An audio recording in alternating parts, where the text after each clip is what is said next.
This first guest is a supersonic supporter with enough energy to power the entire panel. He's a globe-trotting gamer, a sharp-shooting savant. From the sporting goods scene to Shrapnel, he's conquered it all with a smile and a fistful of frags. He's the jet-setting juggernaut, the kill streak king, and the ultimate hype man. It's Dub. Yo, honor to be here. I love everybody. Dota sucks. That's my TED Talk. Imagine pretending you're a gamer and also saying fucking Dota sucks. Can you imagine? Could you just put yourself in That those is, shoes for yeah. a second? Imagine, dude. Couldn't be me. Up next, he's the king of the Farcade, the titan who's building the TikTok of gaming on Farcaster, where the frames are flying, the mini games are mind-blowing, using AI to build mini games at light speed and delivering them via Farcaster frames, Telegram, and the World app. He's coming for audiences wherever they are. Welcome back to the panel, the minigame maestro. It's Charlie Blackstock. What's up? Can't wait to dunk on Jerry here, doing it IRL and on Spaces. It's going to be glorious. So there may or may not at the Wolves Den actually be a basketball hoop in the backyard, and I've been hearing a lot of dunking threats going around over the last 6 or 9 months. I'm excited to see them shake out in San Francisco later this year. And up next, from battling blazes to bolstering businesses, this former firefighter has seamlessly shifted from the scorching scenes to the sophisticated sectors of scaling startups. He's a connoisseur of controversy, yet enlightening. He might perpetually be second place in MVP voting, but he's always the golden god. It's Jerry Singer. Hey, what's up, Sam? I'm super happy to be here, bringing all 6'3" of muscle, steel, and sex appeal, baby. Eating T-bone steaks and lifting barbell plates, Sam. When you win one MVP, Sam, they ask how. When you win multiple like I have, they ask how many. When you're the greatest panelist on Space's history, they don't call you the greatest panelist, Sam. They call you Jerry P. Singer, and the P stands for perfection. Wow, came in hot today. I'm expecting some real juice in the topics coming up after that. And this guy is the man who could deadlift a dragon while debugging a dungeon crawler. It's the pixel power presence of a Web3 warrior and an indie game enthusiast, the back-to-back silver medalist in Super Smash Bros. From AVAX. You know it's Big Will Spangler. Let's not get caught up in Dota sucking or another game being good. Maybe it's just all MOBAs suck and are designed to torture people. Has that occurred to anyone? Let's keep thinking on that. I think there's somewhere to go here. Hearing from Wills, please keep your mic muted for the remaining hour and 50 minutes of this show. You wish. I will say, just because it is the most toxic relationship you will ever have in your life doesn't mean it's not worth going down that road. You know, better to have loved than lost than to have never loved at all, Wills. But that's something you wouldn't understand as a Balatro maxi. No, of course I love Balatro. This titan of the tabletop is the top 100 parallel player, but proving that he's not just a one-trick pony, he's also the demon behind Dungeon Siege. Now he's the crusader of the collectibles and the founder of a future where gaming blueprints are owned by the players with Project O. So let's shuffle up and deal because we're going all in with Kevin Lambert. Thank you so much. Top 30 last month, but still working on that number in parallel. Great to be here. We got to find a way to get our boy on stage in Vegas. Stat. He's top 30, man. He deserves a spot. Let him compete. Let him knock out Tyler, for the love of God. Up next, from soaring through the competitive Fortnite stratosphere with 11 Gaming, he hit a walk-off home run whenever they won 4 world championships. Not satisfied with mere mortal achievement, he moved to the Magic Eden team as their head of BD. He's a spellbinding speaker, a phenomenal friend, and the undisputed ruler of RuneScape. He's at the door, so let him in. It's Gnoc. Oh, I hated that. Love that. Wow, Jesus Christ. Feeling spicy today, so we'll give people some shit. Oh, things I love to hear, buddy. Things I love to hear. I'm excited for it. And of course, conquering the corporate colossus Alibaba, mentoring the media magicians at Team Liquid, and pulling the prodigies at Poker Starters up to the podium as the prince that persuaded businesses and governments alike. He's a risk taker, a revolutionary, a visionary with a vendetta from angry Yakuza girlfriend. It's Sinjin. Hey, I think today is going to be a great Spaces. I think Dub is going to finally win the MVP. I think he's won it once before, and I think it's going to take care of his small dick gamer energy and really elevate his psyche. Dub, Dota still sucks. Can you confirm or deny if you win the MVP if you'll change your opinion on Dota? Can you be bought that easily? I mean, like, I guess I'll play it once when I'm at your house, but like, I still haven't even seen what it fucking looks like. I mean, What? can't be that great. How can you have an opinion? How can you have an opinion? You've never even seen a game of what the fuck is happening? Why are you Small calling? dick gamer That's my energy. opinion. If I can't even get like shown it in my natural existence as a human who plays League, like clearly something's fucking wrong, bro. Play League. Oh, you started there. That's okay. I understand. You'll be small dick gamer energy forever, but that's okay. I still love you, Dub. Hey, size doesn't matter, is what I was told. So, Yes, Sinjin. All right, up next, a man with no such small dick energy. He's the alpha and the omega of Web3 gaming. Where others chase profits, this patron leads packs of peerless pooches to their inevitable future by making sure they're always ready up on Monday mornings. He's the daddy of the doggos, the curator of the canines, and the purveyor of the pack. It's Payton. Okalanika Povani Wikaleva here. Yo, GM. If you hear some crying in the background, I am working from home today. But I feel like, the energy on this space is going to be probably 50% banter and probably no actual arguments are going to be doing. It's going to be just complete insults at each other. And I'm here for it.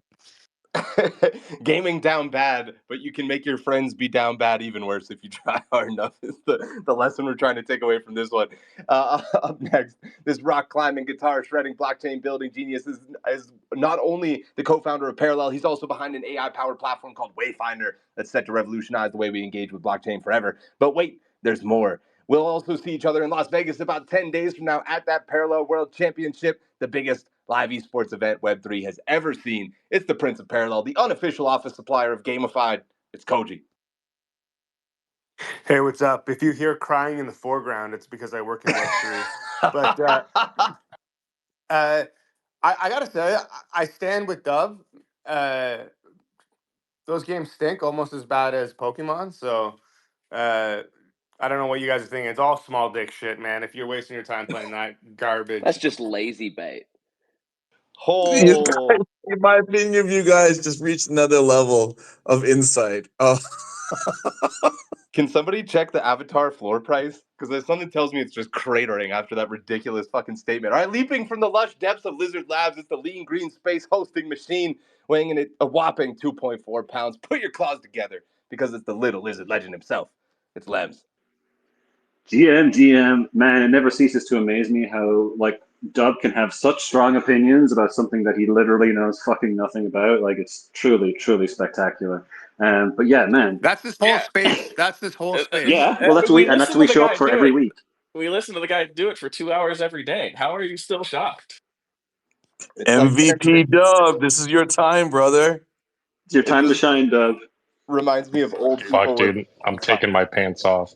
whenever they're just like, candy is too expensive, and you're like, it's only $1. They're like, $1? I thought it was 10 cents. You're like, okay, I don't know where to even start to unravel all this fucking craziness. All right, we're gonna move on. Prepare for a cryogenic kickoff with a colossal shout out to our cutting edge comrades, the official chain of Gamified. That's right, it's Avalanche. These Sub-Zero savants recently announced a $100 million AI fund. They also brought Call of Duty world champion Scump off the grid with his new in-game skin with Gunzilla. They're not just the architects of the blockchain blizzard, they're also the Frost Forge foundation for the future of finance. So what are you doing? Get with the official chain of Gamified. And this next product is bending the rules and building bridges between blockchain and glorious gameplay. They're the architects of awesome, making products like Summon, the magic formula that keeps players coming back for more, Hyperplay, the portal to instant Web3 access, but without the funless friction, and World Builder, the sandbox where in-game economies are engineered to perfection. Now migrating from ZK Sync, Game 7, the official infrastructure of Gamified, is now available on their very own chain. And of course, attention all astronauts and asteroid aficionados, get ready to blast off with Star Atlas, the official game of Gamified. It's a sensational preseason spectacular. Soon you'll be able to plunge into a galaxy of captivating content, explore exotic exoplanets, engage in exhilarating expeditions, and experience the evolution of gaming graphics that'll redefine the cosmos. Get a game key right now to the preseason by joining the Star Atlas Discord. Open a ticket, tell them Gamified sent you. They'll hook you up. Trust me, we'll make it happen for you. Big deal, little deal, no deal. We're jumping into the first topic of the day. Open Ronin. Ronin went permissionless last week, exactly 7 days ago. Ronin opened its doors to Web3 builders, allowing any developer to build on the network without limitations. When Ronin was closed, we would see a lot of hype and attention whenever somebody migrated there because of the quality filter from Sky Mavis and the team. Recently, we saw Fableborn moving over there and their mint that's going on right now. But this has led, quote unquote, to the Ronin effect that we've heard a lot about. We saw this with games like Pixels and obviously Fableborn, that was the aforementioned. While it's great that anyone can build there now, will this still cause the Ronin effect to exist or potentially fade away due to a lack of filtering? And do we think there's enough players and subsequent liquidity for many of these projects to coexist if a lot of projects come over to the platform? Big deal, little deal, no deal for open Ronin. I'm going to send it to the patron of Pooch's, Big Payton, first. Yo, I think it's what is it, the middle one? Like, what is it? Little deal, little deal. Little deal. I think Open Ronin is obviously like a big deal in terms of like opening up like the ecosystem. But I do think that like saturation is going to happen. And whenever it came to permission Ronin, like I know that when I talked to Jiho, like one of the specific big reasons why they got people onto Ronin was because they had a community that also had a cult-like following. So if you look like Forgotten Runiverse or Fableborn, any of these specific ones that got permissioned onto the platform, they're at least bringing community over, and they're not actually coming in and also like maybe trying to get that Ronin effect without possibly doing too much work to get their own community. But I do think that like, you know, when it comes to other specific events outside of Ronin, I don't know too much about other people like building any type of like DeFi apps or any of that stuff just yet. So as soon as I start seeing that, I think will become more of a big deal. That people want to build tooling on top of like Ronin that maybe will help games or help other specific DeFi products to have an ecosystem outside of gaming within Ronin. Because I do think that Ronin already has quite a bit of like a moat when it comes to gaming, and I don't know anybody that's really in gaming currently that doesn't know of Ronin, so that doesn't really feel like it's tapped out when it comes to the gaming specific demographic, unless we can like get a resurgence on more people coming inbound to Web3. Great takes from Payton. Yeah, we did also see them release Tama Mart, I believe it was called, for some meme coin pump.fun kind of action on Ronin right before Open Ronin came. Let's go over to Sinjin, then we'll tag in Dub. I think it's a really big deal, and it's a big deal for the reasons that you listed in terms of the questions, right? I mean, this is going to really open it up and see whether or not, you know, what is the really like the kind of quality and the quantity of the gamers on Ronin, because you know, they've been really smart in terms of rolling out when they were permissioned, you know, a series of games, you know, when one game was really hot and then it kind of died down again, they you know, brought in another game. And so, you know, you're really going to see the quality here. And I'm really interested to see because, you know, I don't think the Rona effect, it was just because it was gated. I think that like in terms of like, if you're going to call any gaming chain a gaming chain, it's definitely Ronin, but let's see if it holds up. And the funny thing though too is like, will other builders, like what Payton said, come in and build all these other kind of apps like for DeFi and stuff like that? And you know, is it good for those things to actually come in onto a gaming chain? You know, I'll give an example really quickly with online poker. Online poker, you know, as a skill game, you know, was fantastic. And so, like the original, like top poker sites, they didn't have any casino games on there at all. Once casino games were put onto poker networks, you know, it just devastated the liquidity pool because a lot of players would just, you know, try out a casino game and they get addicted, and then they would just lose their whole bankroll, and then player was gone. So you know, I'm really interested to see what happens. I think it's gonna be a fantastic case study to see, you know, what a gaming chain really can endure and kind of evolve from. Oh, sorry, phone froze for a second, but we're still here. Dub, over to you. Then we're going to Kevin Lambert. Yeah, I agree a lot with what Sinjin said, but it's just funny to hear him like glazing Ronin after like the way he talks about casual games, because like when I think about Ronin, that's all I think about is casual games.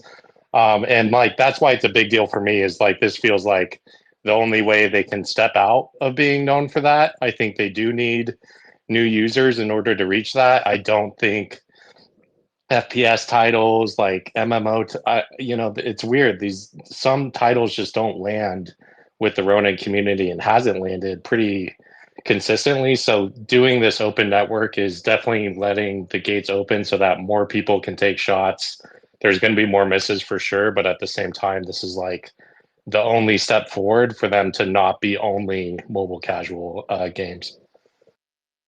We've got Trevor in the audience also adding Open Ronin. We've crossed the grand line. He's calling it the golden era. Would love to hear from more people in the comments. What do you guys think about Open Ronin coming and what this will mean for the chain?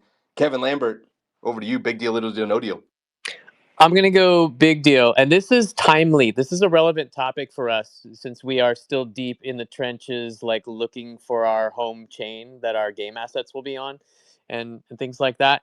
So we're considering all kinds of things like barrier to entry for people who are non-Web3 native, to the tooling that exists, to the narrative, to the liquidity that's there. Like we're considering all of that stuff. And I think this is a big deal because, you know, when you open source your chain, it's almost like releasing modding tools for a game. And once you do that, everybody starts to be like, hey, if the game is good, then the mod tools are out there, then we're going to enhance it. We're going to make cool mods. We're going to make the game better. We're going to do cool things. So like the tools, the tooling and the developer ecosystem has just been massively unlocked from my perspective. You know, will people jump on board? TBD, but now they can uninhibited. And I think that's going to be really big because like 3 years from now, we might see some really great tools that are developed by the community to make the UX better, to make the wallets better, to make the tooling, you know, the marketplaces better, right? Might see more than one. So I think it's a very big deal for the future of that chain, which currently does have the narrative of the gaming chain, and we'll see. But I'm very bullish on it, and it is, you know, it is a feather in the cap for, you know, any developers looking for what chain they want to be on. Just knowing that the future will be filled with not just their tools that are blessed, but also community generated tools at a higher frequency. Jerry, what do we think here? Big deal, little deal, no deal, Open Ronin. Yeah, did you guys hear that beeping that was going on just now? I think it was the sound of Ronin backing up the Brinks truck to land Project O. Nice plug, Kevin Lambert. Shout out. This guy does BD as well.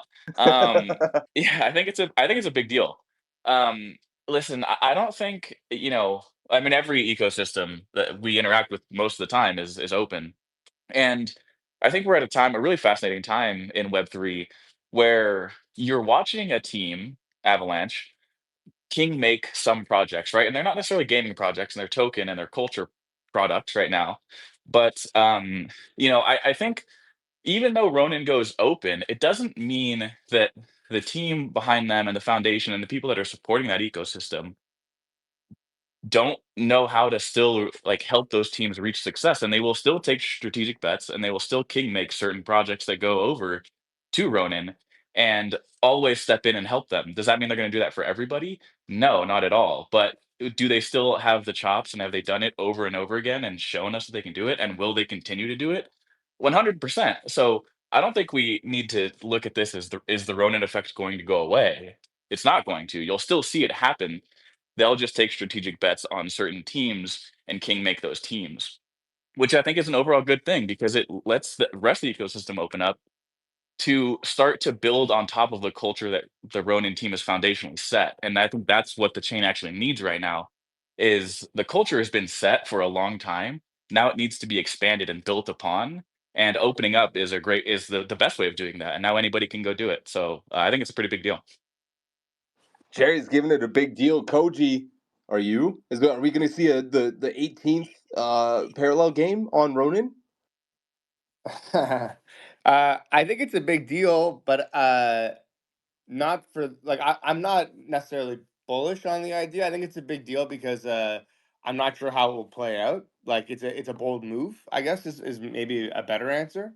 Uh, Up till this point, I feel like their superpower has been their curation, right? Like they know their user base, they know what their user base is after, and they've kind of been feeding that user base this stuff. And now, kind of with the floodgates open, what does that look like? I mean, it may mean that more players trickle into some of the stuff that just gets built on there in an open sense. But I worry that it might also just mean like you know, that Ronin sort of seal starts to mean less for some of the projects, right? Because like I think that they were at a point where if they let a game on, all their players are like, okay, well, I got to try this thing, and then that effect is going to go away, and losing that power is very scary. Now, obviously, opening up your chain to a lot more projects could mean, windfall, but it could also mean that like it.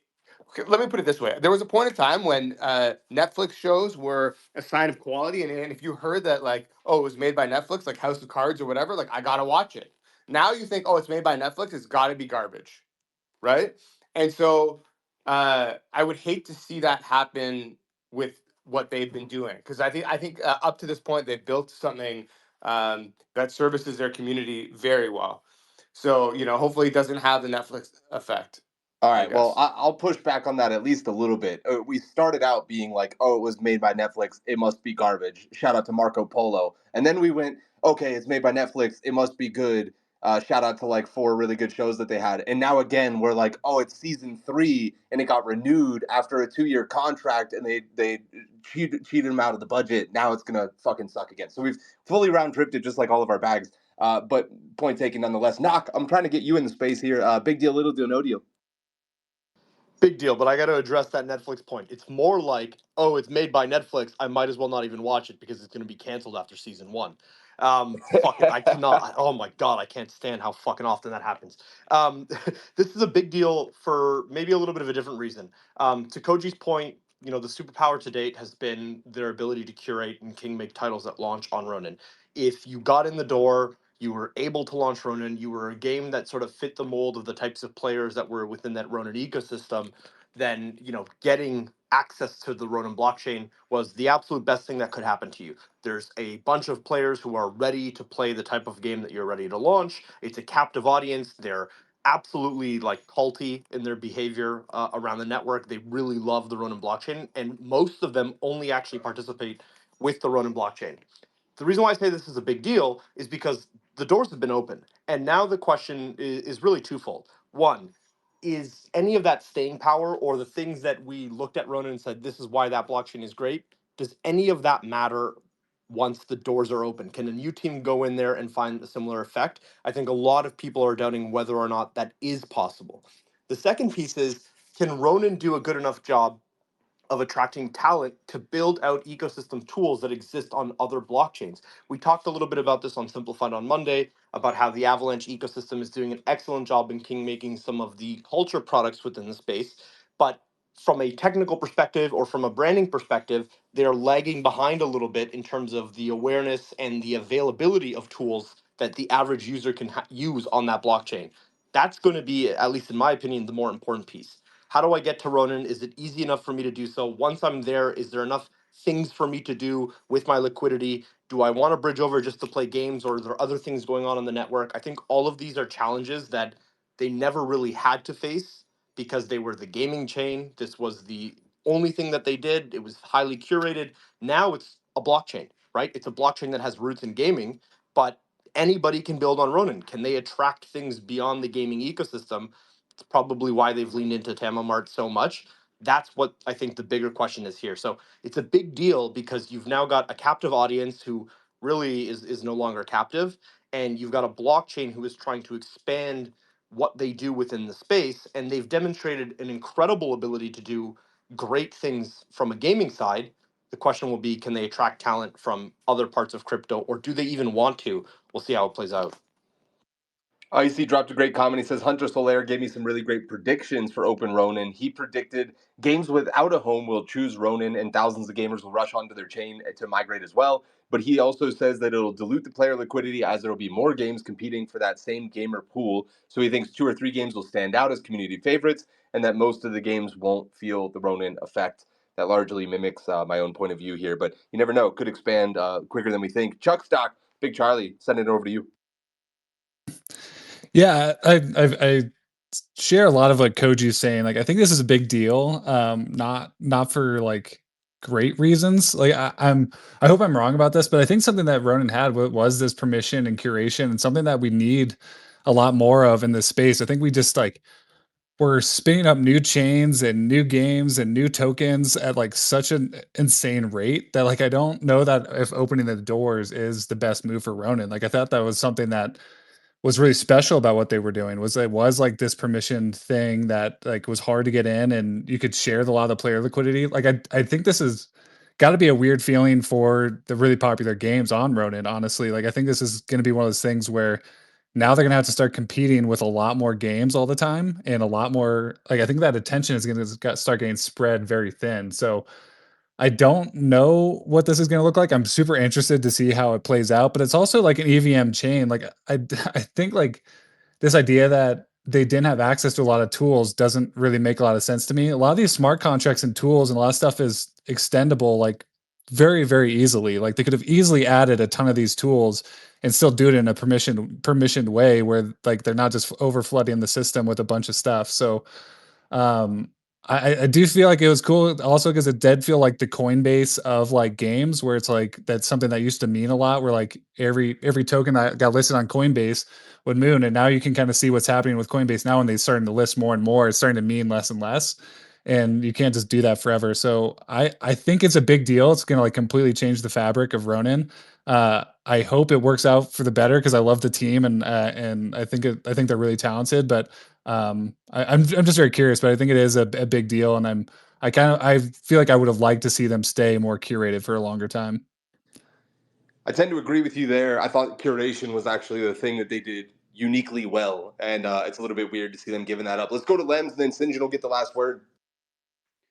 Yeah, I'm going to go with big deal here as well. I think it opens it up. A lot more people can build on it. But something I'm surprised that no one really addressed is that it's not like they won't have any way to support like their kingmakers again, right? Like as soon as they have a project they want to get behind, like we've seen Ronin as sort of like the chain that's more like a publisher than any of the other chains, even though that's what like a lot of the games kind of want the chains to help them with. But from Ronin's side, they actually brought players on that side of things. But I think just because it's open for anyone to build on now, I think if you're just a random project and you're trying to build on there, yeah, you might not get the Ronin effect and get all these players jump into your game. But if you have Sky Mavis come out and be like, oh, so and so is building on Ronin now, and we're giving them like our full support, and they're going to market them and treat them as a flagship, I think you're going to still get a lot of those same effects. Maybe it will be a little bit diluted from what it once was, but if they get the backing of Sky Mavis and have that push from there, I think that makes all the difference. It's not just like, oh, it's open and we're not going to support anyone anymore. And because GHOS has made it clear, like they're going to still support like flagship games and builders they want to build on Ronin. A few extra hands went up. Sinjin, over to you. You know, Lems, actually, that Jerry did make that point, so it just shows me that you don't listen to Jerry at all. Thanks, Sinjin. I That's accurate. appreciate that, man. Very accurate. I think that's why. Hey, I'm that's why old, but you're I winning still MVP. Yeah. You know, I just wanted to make the point with what Dub had brought up is why it's a big deal for me is that would I launch Meiji on Ronin even if they invited me? Probably not. And the reason why is because the type of player base that they do have, right? And the type of player base that they do have, even in like the mobile Web 2 space, you know, would be like test markets or so on and so forth, because they don't monetize very well. They might have a lot of participation, but they don't monetize very well. For a game like mine that's really more competitive, you know, it doesn't make a good fit. But, you know, I want to see that I'm wrong. I want to see, you know, games come on there and for them to monetize and show there's more depth to the user base. So I think it is very exciting. And, you know, for all you guys who are saying, you know, it's permissioned and it's curated and that was good. I mean, this is against the entire ethos of the blockchain. I mean, this opening up of Ronin is really actually long overdue. And I understand why it makes sense because of that Kingmaker thing, and you know they look like they were very curated and stuff like that. But at the end of the day, you know, like you have a chain like IMX, which has a bajillion games. It's not really going anywhere. And then you had Ronin, who did this kind of permissioned kind of staging, which I think it worked out. I mean, I'm glad that they waited this long in some ways, right? I'm just really interested to see how it evolves in the kind of greater space, as you know, Kevin was saying, in terms of, you know, what are the multiples here that really can happen when you have a player base that has been kind of you know, taken care of. If Jerry doesn't win today's MVP after that bold statement, I'm going to change his name to the Golden Fraud instead of the Golden God. We'll see how it goes. We'll just keep calling him that until he finally wins one. 3 hands up. I'm going to give everybody here 30 seconds. Then we're going to move on to the next topic. Gnoc was up first. Yeah, I think this conversation's hilarious because we have this tendency in crypto to be like, we want everything to be more open, but also we want things to be more closed and also more access and more onboarding, but also not enough, and make sure that it's highly curated and nobody else can get access to that particular thing so my bags do better. I mean, this is like the natural evolution of any blockchain. Ronin has a style of game that has a limited TAM. For them to do better long term, they need to bring in more liquidity into that blockchain. For that to happen, they need to open the doors. They need to incentivize things like meme trading and other culture products within the space, similar to the way we're seeing Avalanche execute, which is like an absolutely fucking S tier plus campaign so far. And they're bringing a ton of attention into that ecosystem, which will hopefully eventually trickle into the games that they're building that are all about to launch. So this is a natural evolution. It is the ethos of blockchain, to Sinjin's point. We want more open. We want the ability for more things to happen on more chains, and we'll let the winners win, right? There's going to be chains that die. That's fine. I don't think Ronin's going to be one of them, but they would die, at least in my opinion, eventually, if they kept the doors closed. They only continued to launch, these farm types of games, and they never expanded beyond the product that they are today. Great take. Short and sweet. Let's go to Dub, then Kohji will get the last word. Yeah, to counter Sinjin's counter, because I'm a better Dota player than he'll ever be without even playing. I think it's way smarter for Ronin to actually not take this course and to focus on the casual and to just do better at it and to really focus in and to not try. Like, I get decentralization, I get forgoing all that stuff, but I think that's the biggest problem with a lot of these projects. And if they would just focus in on a specific subset, a specific genre, and just do great at that and improve and be 1% better each day at that, I think we'd see better results than what we're seeing today. MVP. Jordan from Eureka says, I feel like the bigger point is that Ronin clearly does not think they have a choice and that they must do this. Interesting. Kohji, over to you. Yeah, I mean, I agree with what other people said. I think we are really leaning into the Web3 ethos, which is allow people with large followers to show something and then dump on them. And opening up your chain will certainly allow for that. I mean, it worked for Solana. It's working for Solana. So, yeah, good for them. Well, whatever works, I guess. We're moving on to what's the word. Shrapnel is so back, maybe, after they're settling a lawsuit. For anyone that doesn't remember, a lawsuit was filed at the end of 2023 against Shrapnel by some investors. In 2024, we watched Shrapnel kind of rise and fall toward the end of the year with a series of studio layoffs and the CEO's exit being Mark Long. With plans to launch Shrapnel later this year, though, and a new multiplayer game mode that people seem to be enjoying, this seems like a big sigh of relief for the team to finally put this lawsuit behind them and 100% of the focus on the game, not having this hang over them any longer. But is it enough to change public sentiment in the future of the project? What's the word on this one? Let's go to the Titan of Taboo first, Sinjin.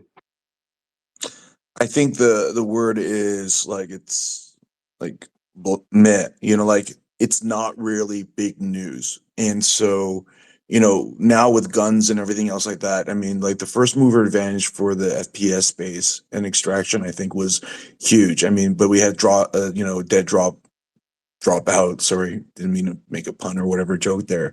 But I want to say that Shrapnel has been one of the really good teams that have supported this space from the beginning. And I believe Paul, had said that, he had switched over to or seen the opportunities in Web3 because of Mark Long and what he was doing at Shrapnel and so on and so forth. So I want to say, I think it's, whatever, neither here nor there in terms of news, but, I'm definitely rooting for them. You and me both, brother. Gnoc, what's the word? I'm going to give you a hyphenated word: dream team. And it never fucking works, ever. We talked about the Eagles. We talked about the Rams. The dream team never works. And anytime you have a significant number of real industry experts and players in one room, you're bound to run into a situation where people butt heads.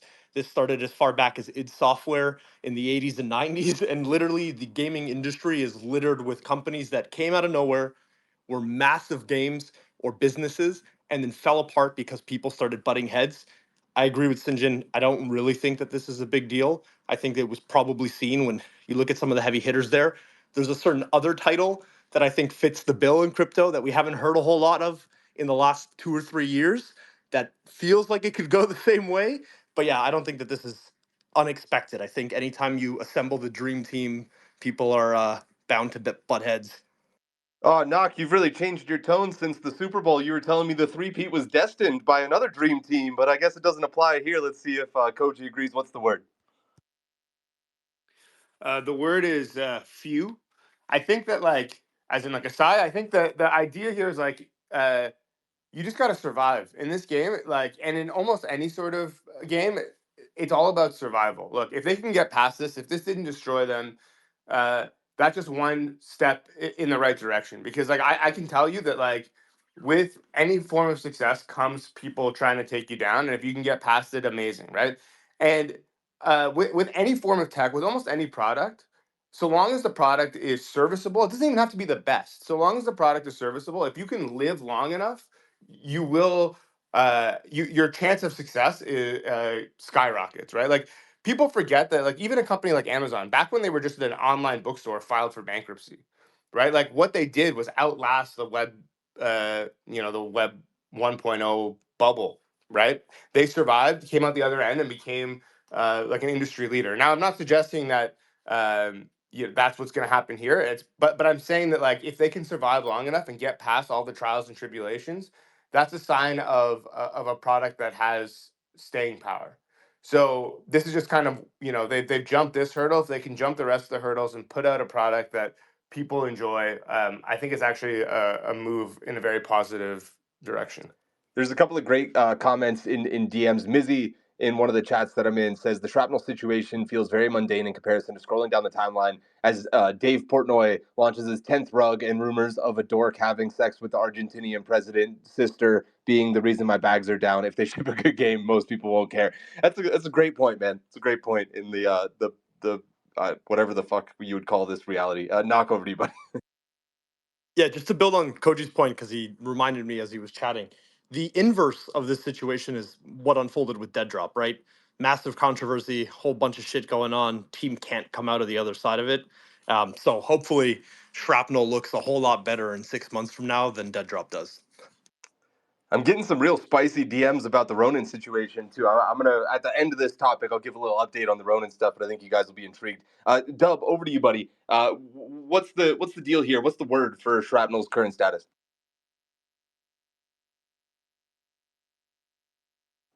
Dub, double up. Oh fuck, MVP, Mike mute. MVP. MVP. Thanks. Like it's hard because obviously I should be super chill, dub, let's fucking go. But like the hard word that stuck with me is like uncertainty. Like it's still a long road ahead. Yeah, this is great. Yeah, this is a huge burden lifted off the team, but the industry is still a wreck. We're still seeing major titles with success having to lay off huge amounts of the team. We still have a large like mode to get in front of with all of the Web3 gamers and all that kind of stuff. We still have a token that's out there that is just freaking down bad if you look at the chart. So there's still a shit ton to do and a lot of hurdles to come over. And like none of this is easy. But the team's there and we're like motivated. It's just there's still uncertainty is really the big thing. And I think that's felt industry wide. Fair enough. Jerry, then Kevin Lambert. Yeah. I think this is. I'll have a little bit of a boring take here, but I think it's the word's necessity. Boo. I know. I'm sorry, guys. Sometimes you just got to wake up and have normal takes and be wise. But I think it's just a necessity, right? Like every time people talk about Shrapnel, like nobody wants to buy the token, nobody wants to buy NFTs, nobody wants to do anything because they're like, well, there's lawsuits hanging over their head, and it's like this black cloud that has just been following them. And I'm just happy it's out of the fucking way. And who cares? Yeah, they probably paid some dude to like settle and whatever. But like at least now they can go and make the thing happen or fail at it. And hopefully fail their trying their best and that's okay if they do, and at least it's gonna be because the game didn't find fit or hopefully it does, rather than like they got sued into oblivion and we'll never know what the end product was going to be because this game got killed in a courtroom. So I think it's just a good thing, to be past them. Now they can go and start to, pick up the marketing strategies again and, do the things they need to do to extend that runway, find a game that people want to play. And then, hopefully it's a smash hit and, Dub's telling us that we never believed. And, at least they didn't drop dead like Dead Drop. Wow. All I can say to that is the golden fraud delivers again. Let's move on. Kevin Lambert, what's the word? It's not good when you're the last man standing, guys. it's not a fun place. Let's go to Kevin, then to Charlie. My take's a little boring too. I'll follow. I'll commiserate with Jerry. It's like I'm gonna go with relief or bandwidth because they need it. Internally, it's probably a big deal and it's massive for the team because now they have bandwidth to focus on the customer experience, the Web3 ecosystem, the community, all of the things that they were probably losing some amount of bandwidth because they had to be constantly, dodging, dip, dive, ducking, and dodging all the legal shenanigans that were going on. So that's awesome, and I think externally it's not much of an impact. Like we're not going to see the fruits of that right away, and it's not like, oh sweet, token price is totally going to move one way or another. There's just there's no catalyst for that. So, but the catalyst for that is now unencumbered to be developed, and it's now their ball game to win or lose, and that's from a game developer perspective, I think it's awesome. From a Web3 consumer perspective, it's hopeful optimism. Like we need to see more winners in this space, and I do hope they are able to get there. Can you just imagine how shitty it must have felt to go to honestly, I have a lot of respect for Dub for like showing up and being optimistic and trying to build something with a lawsuit hanging over your company's head. That's got to be so demoralizing and hard to just show up for everybody from your like technical artists to your community people to your marketing team who's like making all these theoretical plans and then it's like, well, we can't do it because we can't spend the money because we might get sued. So it's like, that shit has had to be toxic. It's been going on for a long time. I'm sure like it feels like a huge weight off their shoulders. So, Dub, I fuck with you a lot, but I have a lot of respect for you for showing up and always being optimistic about the whole situation, dude. 10. I still want to fight someday, but I love you too. 10,000%. All the respect and love in the world for Dub. I will say, though, if another panelist starts their point by saying this is going to be boring and just like everybody else's, I'm muting you and I'm moving on to the next person. Chuck Stock, over to you. You had the chance to do the funniest thing, Charlie. Don't fuck it up. Mute him now. Just give me the mute. Let's get this over with. I don't even need to say it. There it is. All right, there it is. Gnoc, last word, and then we're moving on to the next topic. Love you, Charlie. Yeah, I actually want to push back on one thing here. Listen, this idea, and a lesser man than Dub would be absolutely crippled right now. The guy's a machine, and respect him for being able to do what he's done through all of this.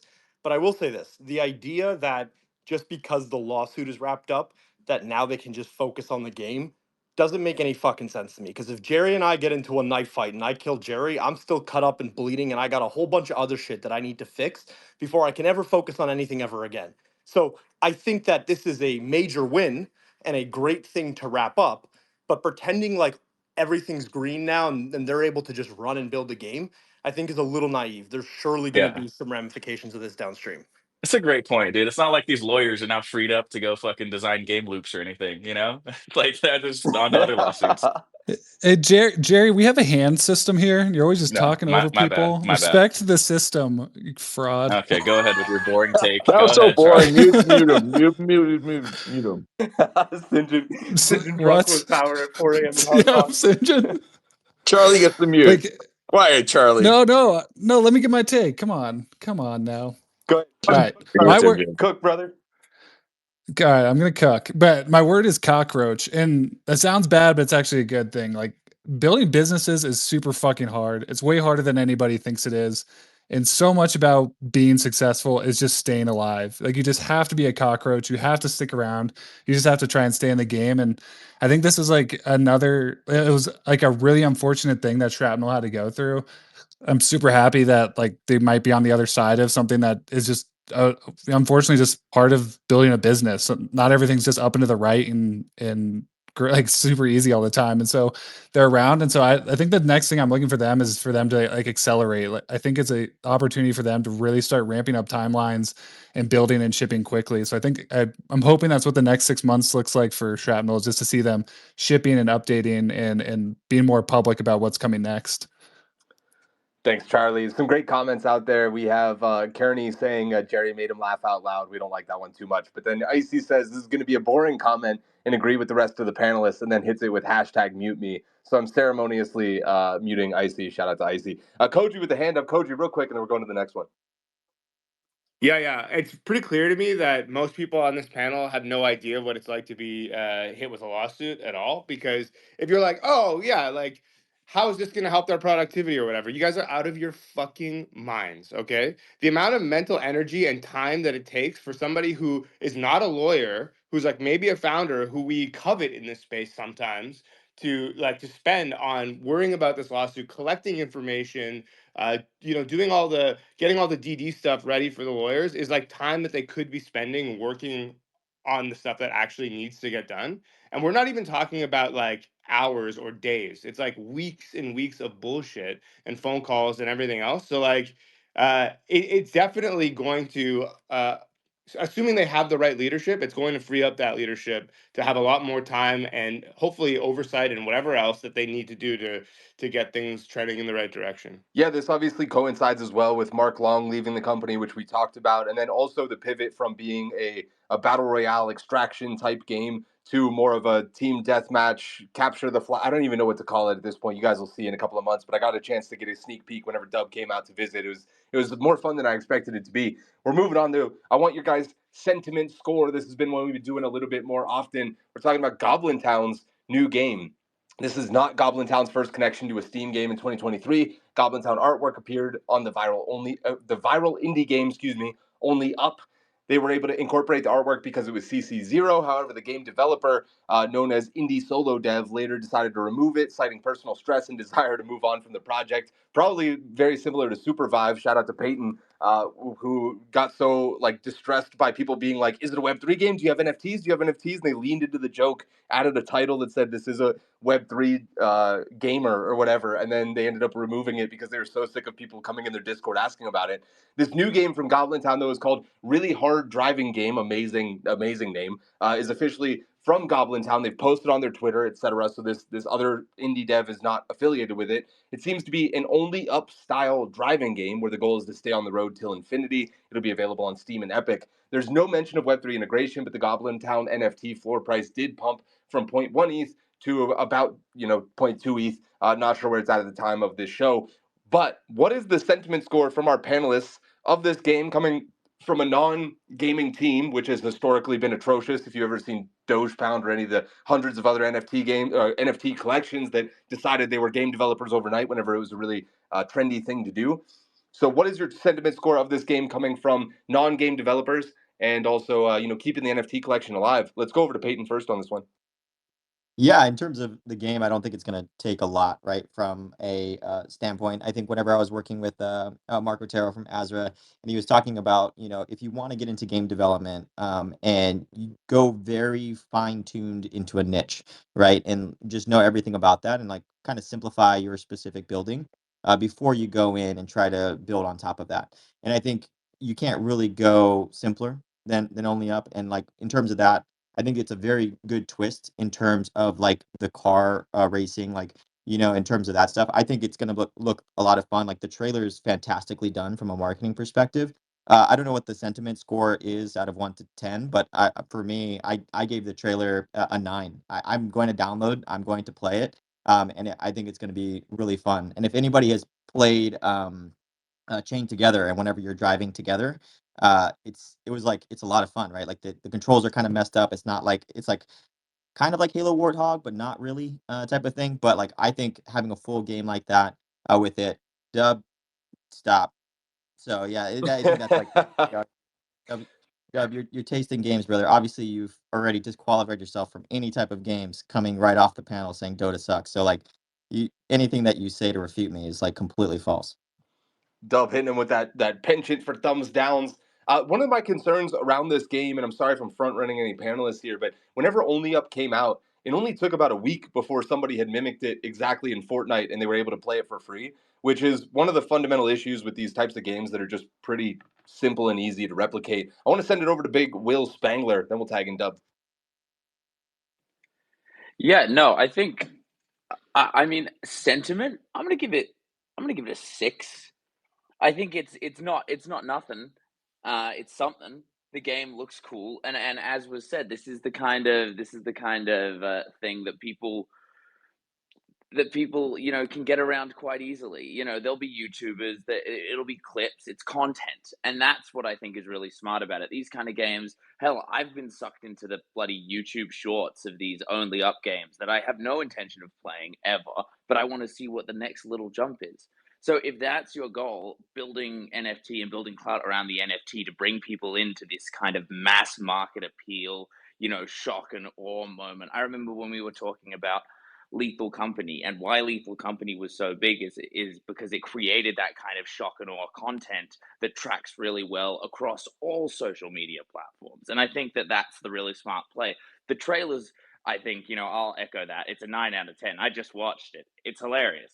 And I think that gives enough sentiment for how they're approaching it. This is a marketing campaign. This is driving awareness. They're funny, they're cheeky. That's the kind of thing that people like. And I think the game will attract those kind of people, and those kind of people make good content. And the more that people are talking about the NFT, the better it is for the goblins. Yeah, it's a great point. These types of games in particular, it's sort of like watching people die in World of Warcraft hardcore. Even if you haven't played the game, you know what it's like to lose hundreds of hours of progress or whatever. Whenever you watch these games, it's like when they fall, you know that they have to spend 3 hours climbing back up to the top, so it's still entertaining. I want to go to Dub, then we'll tag in Chuckstock. Yeah, this is great. This is like a 2 at best, and like maybe because it somewhat pumps the rest of my Ethereum bags in the process of what it's doing. But like the fucking only up genre was the biggest flash in a pan that had like fell out of fucking loops but faster than the player base fell to the ground in the goddamn game to begin with. And now we're just gonna drive so we can take a jump and then another jump and then we can drive some more. Like that doesn't like I experienced everything I want to see in that game in that trailer. That thought it was funny because it did a cut to a fart excessively, and it's like we're higher brow meme lords at this point than fucking that. Like our culture is better and can show better, funnier, cringier shit than just a cut to a fart in a fucking goblin art. And yeah, I don't care if it's all thumbs down. I'm never gonna fucking play it. I never played an only up game. I don't think any of you had fun in the process. You're good actors and made for good shorts during it, but yeah, fucking right. Dub, Getting an MVP. example of Dub giving an opinion on something he has no clue about. he's about to solidify this entire panel into maxis for Goblintown after shitting on Dota and this game at the same time. There's a great comment from Daniel in the comments. He says, an NFT project that launches a game that doesn't incorporate that project is sus, which I do find interesting that they're not mentioning how these NFTs might incorporate. Assume that something like that will come in the future. Let's go over to Charlie and start Gnoc throw a thumbs down on that one. This is going to be kind of a boring take, but I'm going to give it anyways. God damn it, Charlie. Just mute yourself, Charlie. You know the rules. Everybody knows the rules. No, All right, over to Gnoc, then we'll double back to whatever Charlie's going to say. Oh God, man. I don't know, man. Just shut up and play the fun fucking driving game. Like the sentiment score here is a 10 out of 10. Timing is perfect. We're all in fucking Goblintown anyway because of the market. Might as well play the Goblintown game. Like this is I don't know, like this idea that people like want things that are new or want things that are innovative, I think is just like so overdone. Fucking pull up Steam charts. The top 5 games are an average age of like 15 years old, and the one that isn't is a fucking reskin version of a game that's 10 years old in Overwatch. So no, people don't want new things. They want the same shit but slightly different. Only up, but instead of going only up, you're going only fucking horizontally. Like who gives a shit? It'll be fun. It's like a fun little game. It's not meant to be something serious. You're going to play it for like 25 minutes. You're never going to play it again. You're going to have some laughs while you play it. This is the same thing as Among Us was a flash in the pan. We all look back on it fondly. Gary's Mod Murder was a flash in the pan, which turned into Among Us. Like, we're seeing all kinds of this shit that just happens. Fun social games are great. You want to talk about breaking into traditional markets? The game that was the most streamed, the game that is the most remembered from anything that has ever happened in the history of Web3 wasn't OTG, it wasn't Axie, it was fucking Dookie Dash, the title that everybody shit on and continues to shit on. But you know what? People in Web 2 remember that title because Mongrel won $1 million worth of assets, right? It's just a fun social game. Enjoy it. Forget about it in a week. It's not going to move the needle from an asset price perspective. But like I said, we're all already in Goblintown. Might as well have some fun. Everybody remembers Melania coin for similar reasons, just slightly different. Let's go over to Charlie, see if he can behave this time. All right, I got this. I swear.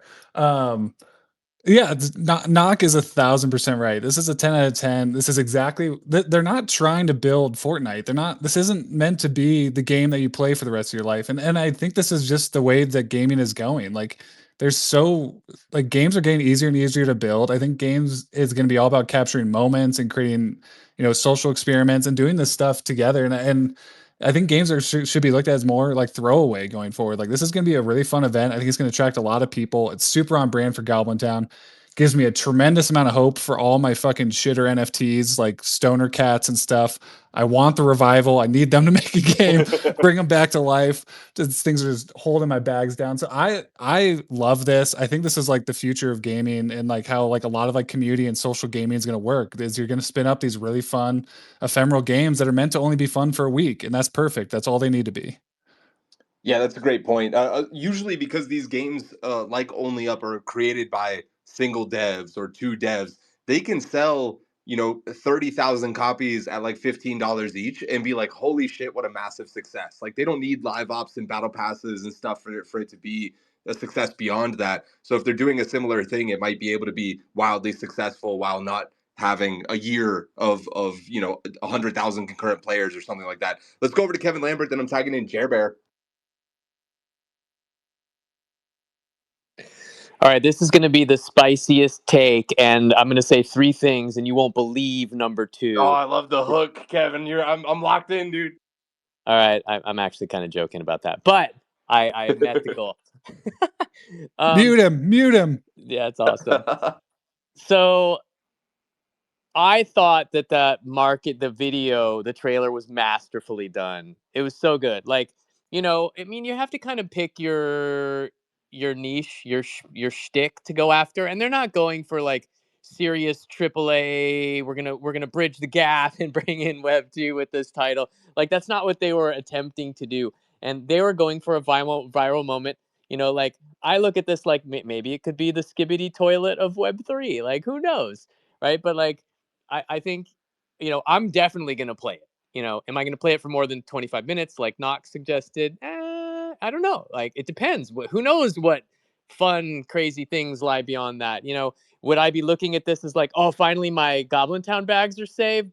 No, like I don't get any hint of that whatsoever. But, are they trying to make a fun social experience that has some amount of lasting value to it? Yeah, and I'm gonna do it. I'm gonna play it. I imagine everybody watching this will play it, unless you're, jaded or something. So I'm excited. I think the bar is set low, and to whoever mentioned Stoner Cats, those bags are just dead and gone. Like, they're never coming back. I'm sorry, Charlie. I'm sorry. We tried our best. Fuck. Let's go over to Koji. Or sorry, I said I was going to go to the Golden Fraud first. Jerry, over to you. Chill with that. No, dude, I'm shocked that anybody could say that this is anything less than a 10. I think, like, if you've ever been, in game design rooms, or you're trying to, like, what Kevin Lambert and Paul would say, like, find the fun of something, you'll always hear this phrase, and they go like, we should copy 80% of something and iterate 20% of something. And I think this is a great example of that. Like, do the only upstyle games like have longevity, and are we gonna play those 3 years from now? No. But are we all gonna did we all go play them? Did we all go play Pal World? Did we all go play Helldivers? 1000% yes, and we're lying if we say we didn't. And I think this is like, from a marketing angle, this is just beautifully done. And I think it's so on brand. Like Doc said, we are in Goblin Town. We're in a world where a 28-year-old fucking doofus who's sleeping with the Argentine president's sister is on camera doing proof of life videos in fucking shoulder pads. You know what I mean? We cannot take ourselves seriously. We are not a highbrow culture over here. This is totally on brand for like what we are currently presenting as a Web3 culture. And I think that's fine. And I love it. I love the name. Just calling it really hard driving game is so stupid, but it's so brilliant at the same time because anytime somebody types in driving on Steam, that is going to be the first thing that they get hit with. Everybody's going to see Goblintown. Dude, I love it. I'm all in on this, and I think we're all going to be playing it. And I have one last thing to say to one of my fellow panelists, Charlie. I have won MVP on this show 5 times. You haven't won any, you fucking bum. Don't ever tell me about how the hand system work. You fucking jabroni. Points for sliding jabroni. Prove it. Fucking prove it, Jerry. No one's seen it. Yeah, we have collective amnesia up here after what Dub said earlier. Kohji, over to you. Yeah, my sentiment score is 1, but that's for this panel, not for the game. You guys, you fucking guys are exposing yourselves. Like, you want to pretend like you're gamers, but you have no fucking idea. There's like a rich genre of games that lives in this sphere. Like, when this show's over, Google the name Bennett Foddy, and then you'll see a game called Getting Over It, which is like, the grandfather of all this shit, and is like, people are obsessed with it to this day. They speed run the shit out of it. And then there's a game like a difficult game about climbing, the Sisyphus game. I mean, there's a whole fucking list of these, and for us to be like, oh, I don't know, it's a flash in the pan. It's like, no, it's like this is another niche in gaming that maybe you don't know exists, but there's like a whole bunch of hardcore players who are really into this type of shit, and that goes for the Only Up as well. Like there's a whole host of streamers who exist to play these games and torture themselves for their audience's fun. So like I think that like a lot of people here have got it all wrong. Like whether or not this has any impact on Goblintown or Web3 or NFTs or whatever, I have no fucking clue. Actually, I don't even care about that. But like, as far as like, will this game be fun and entertaining for the people that it is directed towards? I'm sure 100% it's going to hit the mark because a lot of these games. They're designed for a very specific audience. And I mean, coming from a card game background, you don't know how many people came up to me in my own company who were like, are we sure this game is going to be good? Are we sure this is fun? I don't know if there's an audience for this, et cetera, et cetera. And I was like, you motherfuckers, just wait and see. And now we have like literally the best card game players in the world telling us like, this is a great game. So like, I think that like, so long as you know what your audience is and you go after it, you'll be fine. Clearly, like nobody on this panel is the audience for this game, but I'm sure they'll be fine. Yeah, Kohji, I totally agree with you. Jerry got this completely wrong. Wait, so Kohji, can I a sentiment score on 1 for the people you spend 2 hours a week with, but the game, what would that be? Oh, it's a 10, baby. There we go. Good boy. I'd rather spend 2 hours a day with them. No, just kidding. I love this panel. I just think every once in a while you're wrong and I'm right. And that's probably 90% of the time. I just want to say, Getting Over It has 283,000 reviews on Steam. Not purchases, not players, reviews. And it is the embodiment of masochism. If you've ever played that game, it is because you have so much self-hatred in you that it's the only way. Fuck that game. It is a nightmare on a PC. All right, Dub, over to you then, Payton. Then we're moving on. Yeah, like I understand the complexities of the genre. I know there's depth there, but I watched the fucking trailer. I saw the gameplay that they're putting in front of us. That does not look fun beyond the 10 minutes for no matter what the audience is. And this is an audience that has been spending like 6 months now riding a high from the highest high when they first saw Only Up to the point where they thought it'd be cool to be chained to their best buds to now like thinking we're going to get behind a fucking car. Like, put me in a kayak. I don't give a shit. It doesn't look fun. Just throw the towel in, man. Just throw the towel dude. in. I just want to go back to 2021 so I can show Dub a picture of himself streaming on Soulbound, the worst piece of dog shit NFT game.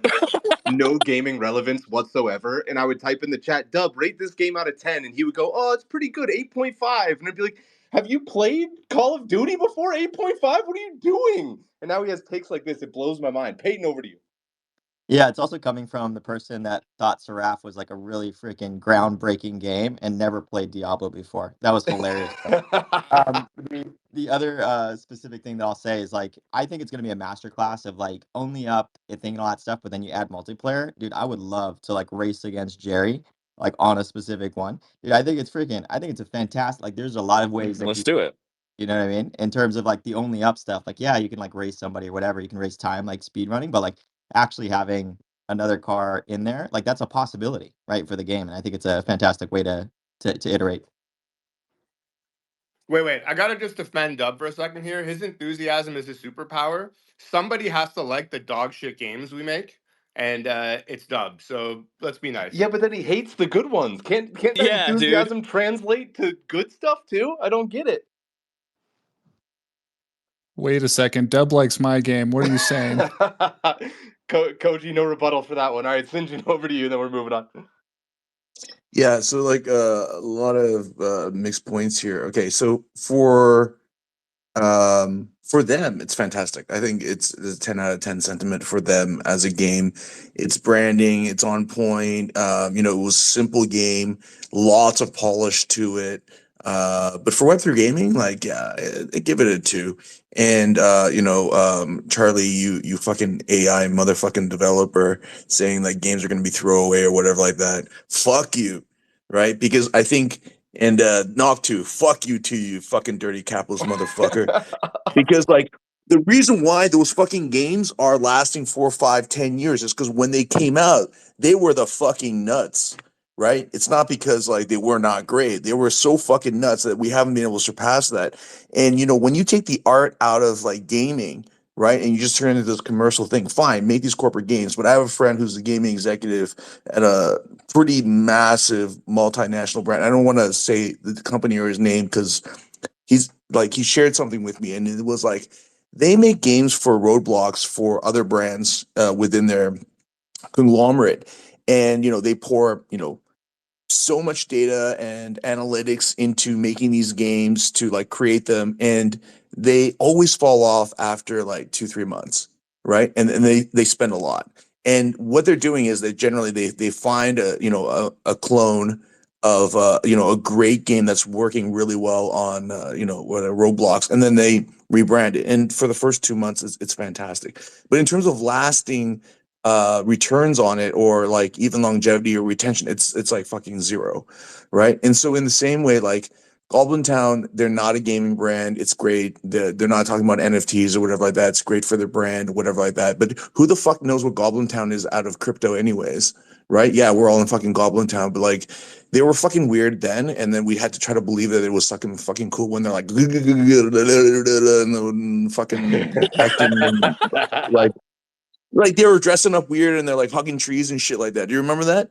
And like we're like, oh, this is the fucking next meta. I'm like, what the fuck, man? But, gaming, man. Listen, guys.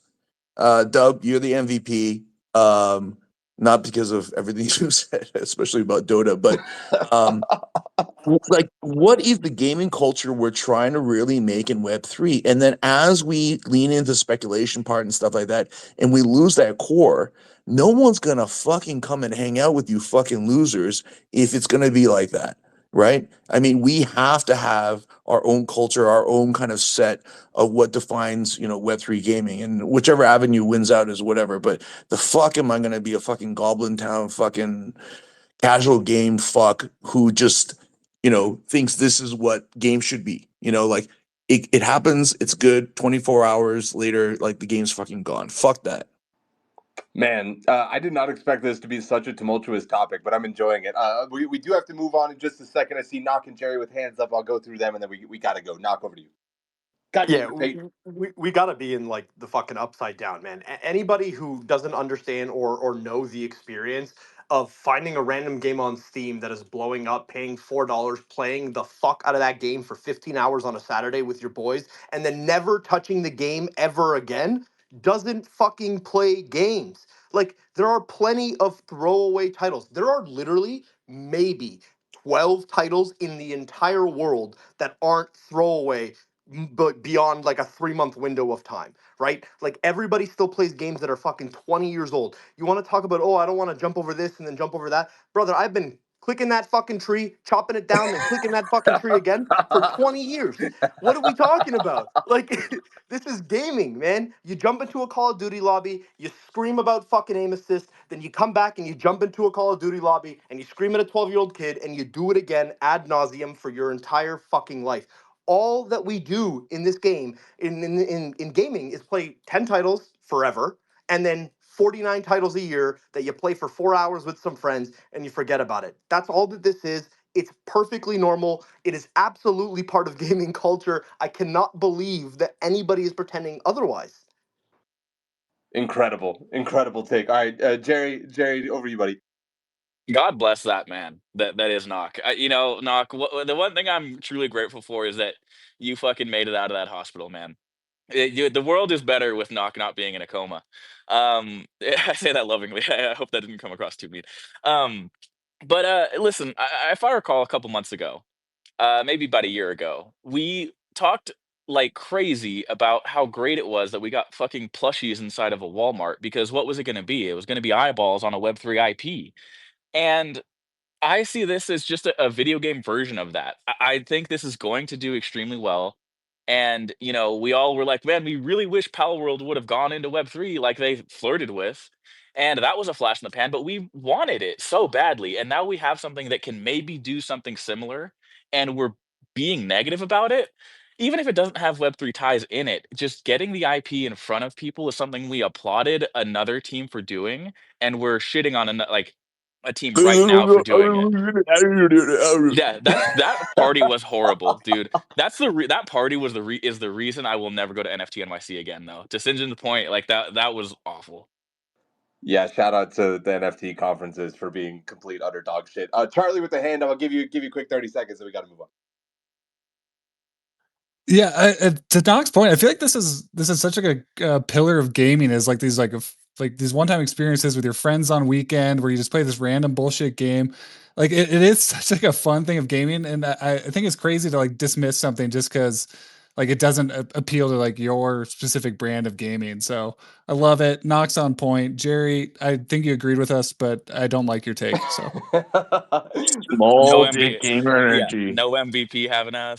This is this is the spiciest gamified maybe ever. I appreciate everybody answering the call. We're midway through our magnificent mission, so let's maneuver to thank our mates over at Avalanche. They're the Sub-Zero superheroes, ensuring our digital deeds are as smooth and safe as a snowboarder on fresh powder and a suit of armor. Whether you're dodging bullets in the firefights of Off the Grid or scaling the magical peaks of MapleStory, Avalanche is the summit where Web3 gaming is truly shining. Thanks to the official chain of Gamified. And of course, Game 7 Nation, a gaming haven where players have the power. Did you know they have 175,000 monthly active Mavericks making moves in the Game 7 portal? They also have 400,000 minted avatars on chain, and now their own chain that they announced last week, moving from ZK Sync. With Hyperplay as your highway to hassle-free game discovery experiences and World Builder whipping your world into a wealth generation wonderland, Game 7 is the real MVP, thanks to our official infrastructure.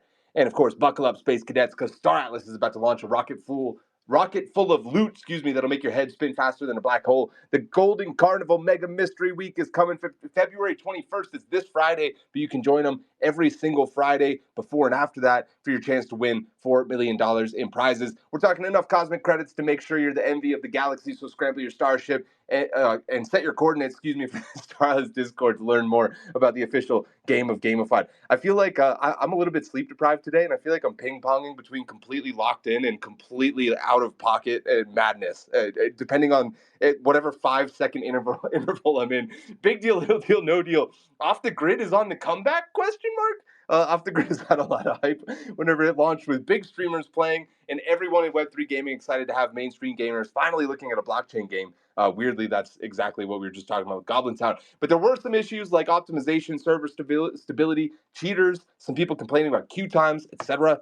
Fast forward to now, a few months later, and there's 450,000 daily active addresses, meaning wallet addresses, which doesn't necessarily mean players. It could be people using the marketplace or decoding hexes as well. This isn't to say it's only on-chain activity, though. We had some players in the Wolves DAO that were playing the other day saying it only took about 2 minutes to find full lobbies in queue, indicating decent to good player liquidity, which you love to see. So big deal, little deal, no deal. That Off the Grid seems to be having a little bit of a comeback with this live service era that they're in. Kohji, I'll send it to you first, bud. Big deal, man. I think if the last few days has taught us anything is like if number goes up, it's a big deal. When number goes down, I mean it's a big deal for a bad reason. But like it doesn't even matter about the game anymore. You know, like if the news is positive, the sentiment is positive, and guns is incoming, then it's a fucking big deal because the number's gonna go up, and we're all gonna be sitting here on our knees, fucking suckling on the teat or whatever, right? Like that's just what it is. I think we just have to come to terms, or maybe I just have to come to terms with the fact that it's a big deal because we're going to be talking about this for a while if the guns thing does actually happen, and it's gonna be the next greatest game of all time until maybe guns isn't as large as people are expecting, and then it's gonna be the worst game of all time, and we'll just keep going in the cycle. We are forever. going to talk about guns in the next topic, so don't jump ahead too far. But yeah, let's talk about live service and where we're at. Well, Dub, you threw a thumbs down at some point. What's the word here? Yeah, what the hell are we crazy? Little fucking deal. And I'll make a word too. Like crypto doesn't fix game. Like launching a token doesn't make the fucking game work. Like I don't get it here. Like wallet addresses. No. That's not the question, Dub. The question is it a big deal that they've got 450,000 active people engaging in the ecosystem? No, well you muted me when I said wallet addresses is not fucking player liquidity. Like I don't get it. Like the 2 minutes is too long for an FPS game to be having queue times. We all know that there's industry standards and metrics around all that shit. Someone can quote me with it. Probably Gnoc will. All right. Let's go over to Payton. First of all, it's a third-person shooter, not a first-person shooter. And so yeah, when it comes to the stuff, I actually fundamentally still enjoy the game a lot. If you like Gears, or you like Fortnite or any of that stuff, like you do. Disclosure, I bought like a node or whatever. I bought a common node. That's great. Um, Still haven't gotten anything from it. So like in terms of that aspect of things, I think when it comes to the active wallet address, like I do believe that like the gaming player liquidity is there. I was one of those wolves that were playing, and I'm getting into lobbies, and it would be, I guess relatively bearish if it was 2 minutes to wait for like a arena-based game. But it's a battle royale game. Supervive, which is one of my favorite games, I have to wait for 6 minutes to get into queue, and I don't complain about that. But I would say that the battle royale game to fill in like 48 to 60 members inside of that lobby for 2 minutes, and a lot of it's going to be like killing each other in the pre-lobby. Like I don't mind it personally, so I do think it's a big deal. I think these live service in terms of like their stuff, they must be like running ads in the back end now that their optimization is good, but they definitely do need to fix the controller aim sensitivity. That's freaking too crazy right now. Aim assist is crazy right now. Aim assist indeed does ruin a lot of fun games usually. Knock over to you. Hop in the Call of Duty lobby, complain about aim assist, hop in another lobby, complain about aim assist. It's fucking hilarious that you just said that, Payton. That's incredible. Prove my point. I don't think that 400,000 wallet addresses is as small a deal as some people on this panel. Listen, I posted something earlier today about how many Web3 games are getting fucking terrible advice, being told to like ignore crypto in building your game, which I think is just ridiculous. And Lems actually just responded with something that I think is incredibly important to understand. You can't build for tomorrow if you don't survive past today. The one thing, if nothing else, that OTG has been able to do over the course of the last 90 days is ensure that they'll be here for an additional 90 days, which is more than some of its competitors like Dead Drop can say, right? So they run this campaign, they bring a bunch of eyeballs onto the game, they're stimulating a bunch or trying to incentivize a bunch of activity on chain. These are the sort of things that teams need to do when they need to raise more money to continue building that product. I think it's a big deal because I think it'll help them go back to market, bring in more cash, continue to deliver that game and ship the game. We want to see games being shipped, especially games that have raised as much money as titles like Dead Drop, OTG, and Shrapnel. You want those teams to do the best because when they don't do great, that's literally hundreds of millions of dollars that get poured into the ecosystem that gets absolutely fucked. Nobody ever sees any return on that, and more people are less likely to deploy more capital back into the space. It's a massive deal, regardless of whether or not you like the game, regardless of whether or not you believe that queue times are too long, or if the game is shit, or if it fucking melts every computer that isn't on a 7090 RTX, whatever the fuck it is. Like, yes, there are plenty of legitimate problems with the state of the title today. One of those problems will not be getting to full market and getting to launch a completed title, because they will be able to raise more money. They'll be able to finish that game. That's a net positive for crypto, regardless of whether or not you like OTG. Jerry, I'm sending it over to you next, man. 450,000, just to be clear, daily active wallet addresses. This isn't like MAU. This is daily, which to me feels like a big deal. What about to you? Yeah, I'm sometimes people know me as a big data guy, and I would say that that's a big number of daily active wallets, Sam. Not an expert on the field or anything, but I would say it's a lot of fucking wallets transacting. And I would say that in the financialized gaming space that we are in, 450 daily wallets transacting, pretty fucking big deal. Um, I think that this is nothing but positive. Listen, this is the same industry that another shooter that was not nearly as good, that was maybe a Lyra skin, got like 40,000 pre-registrations one day, and like we knew 38,000 of them were probably not real, and we were all like, "Oh my god, guys, is this the one?" And now we have a team that's doing, orders of magnitude more than that in transactions happening, and we're gonna say that it's not impressive. This is amazing. We've always hoped for titles like this. If they were to fucking do a pre-sale right now, every single one of you would say, "I want to max allocate," and you'd all fucking lie on your applications like you guys are doing now, and that would be all in on it, right? So this is a really big deal. And I'm not even a first person shooter guy. And I think, like, listen, two or third person shooters. Sorry, Payton, I don't want to get a thumbs down from my friends. Yeah, man, like 2 minute lobbies, dude. I fucking waited 10 minutes for fucking Charlie's level 6 warrior to fucking come pick up two one-handed swords for me the other day, and he used them for fucking 30 seconds, and then got two better ones, and made me waste my money, and I was happy to do it. So 2 minutes is not that big of a deal in the grand scheme of things. Yeah, can't confirm the 6 minute lobbies in Super Vive pissed me off, but I still waited and I still played. Kevin Lambert, over to you. Big deal, little deal, no deal. I'm gonna say little deal, and then I'll explain. I have like 3 hats that I put on pretty regularly, like the Chad player hat, the Vinny profit The Vinny hat. motivated. I just read that. What? Thank you. That's awesome. The Vinny profit motivated Web3 hat, and then the founder, hey, we're here for business justification hat, right? So through the player hat, which is my favorite hat, I will say. It's awesome. Like the 450,000 daily active wallets does nothing for the player's hat though.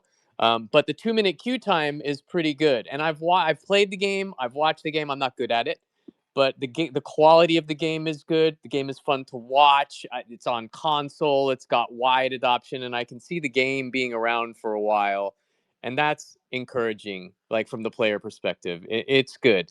I, from the Vinny hat, like that's a little more interesting. Like, ooh, 450,000 daily wallets. That means there's on-chain activity. How many of those are real humans? Like, I need to know more. But that's that and combination with my business hat, I'm like, that's a vanity metric, right? And it's a good one, right? That's a large number. What other teams can say they have 450,000 daily active wallets? That's not like a DeFi farm, right? But it does nothing for the player side of things, but it's encouraging. And I think to land it all together, what Gnoc said is like they're surviving, and it buys them mind share and time share for sure, and it lets them cook. It lets them cook longer. But overall, little deal, just because like the player side of it is, the meat isn't there. If those numbers were daily active players or daily active spend, and there was something equally as impressive in those two camps, I would be like singing from the rooftops how we've finally found our Web3 messiah. But we haven't found that yet. We're still all looking for it. Chuck, over to you, buddy, and then we'll tag in Mr. Payton.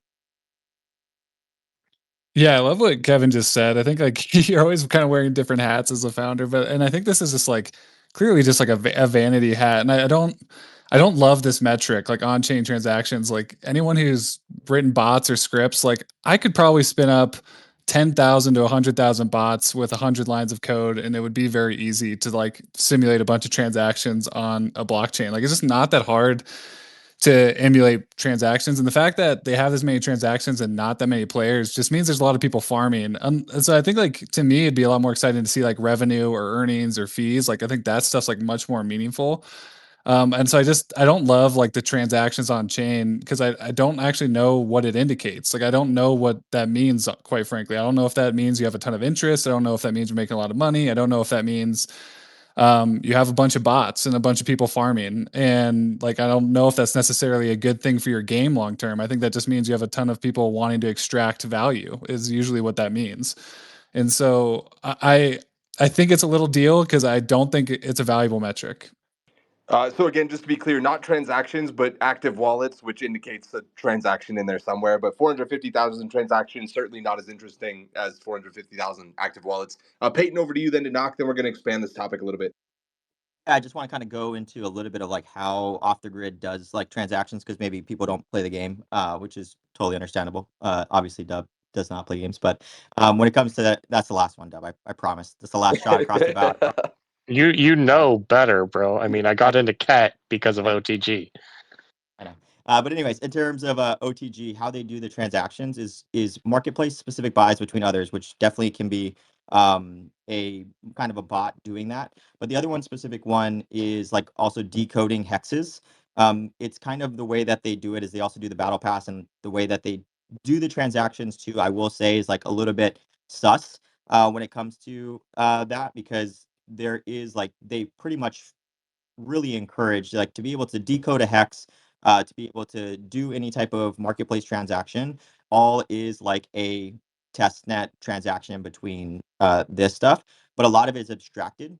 And so in some cases, it's if you double click into it, you can if it's like actual decoding of hexes, which is actually from playing the game, and there's a certain amount of those, that's extremely bullish. Or people going into the battle pass and claiming, that's also a transaction, that's extremely bullish. If it's all marketplace buys that are just going from like two different types of bots accounts, then yeah, I would agree. So definitely further investigation has to be said, but I also do want to let people know that there are like three major transactions that happen in off the grid. Two of them are bullish, and it's just where are those transactions coming from? I don't know. Knock, what say you, brother? Yeah, I feel like we have this conversation like every quarter. Wallets, daily active wallets is such a fickle metric. Like today, I've been 15 daily active wallets for somebody, right? Like that's just me. I think cumulatively this panel has probably been over 100. I think it's not a super solid metric. Nothing else really to add there, but I don't think it's something that you should pay too much attention to. I agree with Charlie. Understanding where and what those wallets are doing is important. Great statement. All right, now we move on to expanding this to the token. So GUNZ being the token that everybody was clamoring to be launched whenever Ninja was playing off the grid, etc.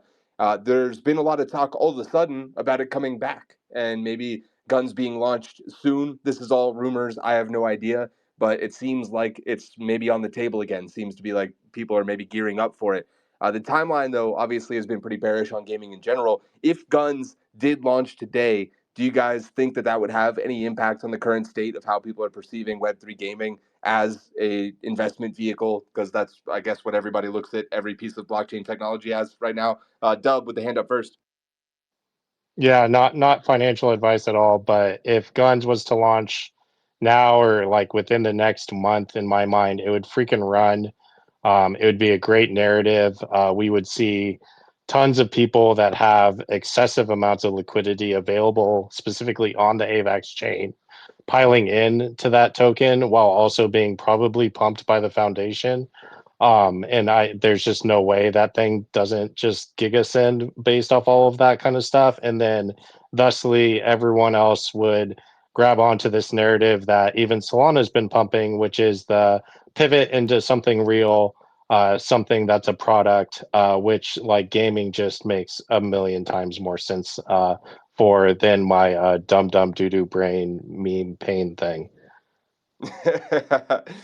Sorry about your dumb dumb doodle brain meme pain thing, but Koji, what do you think about if Guns launched today? I mean, I kind of already spoiled that take in the last topic, but yeah, I mean, what do you mean? What do I think? We're all just going to be like gaming so back as long as the numbers go up, and then as soon as it goes down, we're like, oh, the whole space is fucked. I can't believe what these people did, and it'll be topic upon topic upon topic. But I think that whatever, anything to bring eyes back on the gaming will be healthy. Like I'm gonna put my businessman hat on because everyone else is putting hats on in this panel. I'm gonna put my businessman hat on and say, any attention back on gaming in Web3 will be better because right now all the attention is on chicanery, right? Like absolute bullshit, and not even just meme coins, but like just pure rugs, right? And that's like what we're becoming known for. Like from a normie perspective, people are like, oh, it's all scams. Like we're back there again. So yeah, maybe guns can save us all. And for the record, I do not lie on my investors. Listen to Koji's disdain for having to put on that business hat. I'll put it on. That was awesome. God, dude, I can't wait for Parallel to release more NFTs. Let's go over to Gnoc next. Yeah, I mean, I definitely feel like not launching alongside Scump and Ninja streaming was maybe a little bit of a miss. But what I will say is, if I'm OTG, what I'm doing right now is I'm probably in the middle of a funding round and I'm having conversations with absolutely everybody and anybody. And then I'm going to spend $10 million to bring all of those streamers back into a new release for that particular game. And then I'm going to launch the Guns token in the middle of that $10 million spend where Ninja and Scump and everybody else is playing my game. And then I'm going to go back to those VCs and say, hey, look, token ran to a bill plus everybody's playing the game. You sure you don't want in? And then they're going to raise another $100 million, and they're going to be in a better position than 99.999% of the entire ecosystem because they play this well every single time. I do not understand how anybody does not see what's happening here. Didn't they already raise a giant round? They said I think Delphi was their biggest investor ever, like three Yeah, months ago. so I'll say this: of all the gaming founders that I've ever spoken to, there is one thing that they all agree on, and it's I should have raised more money.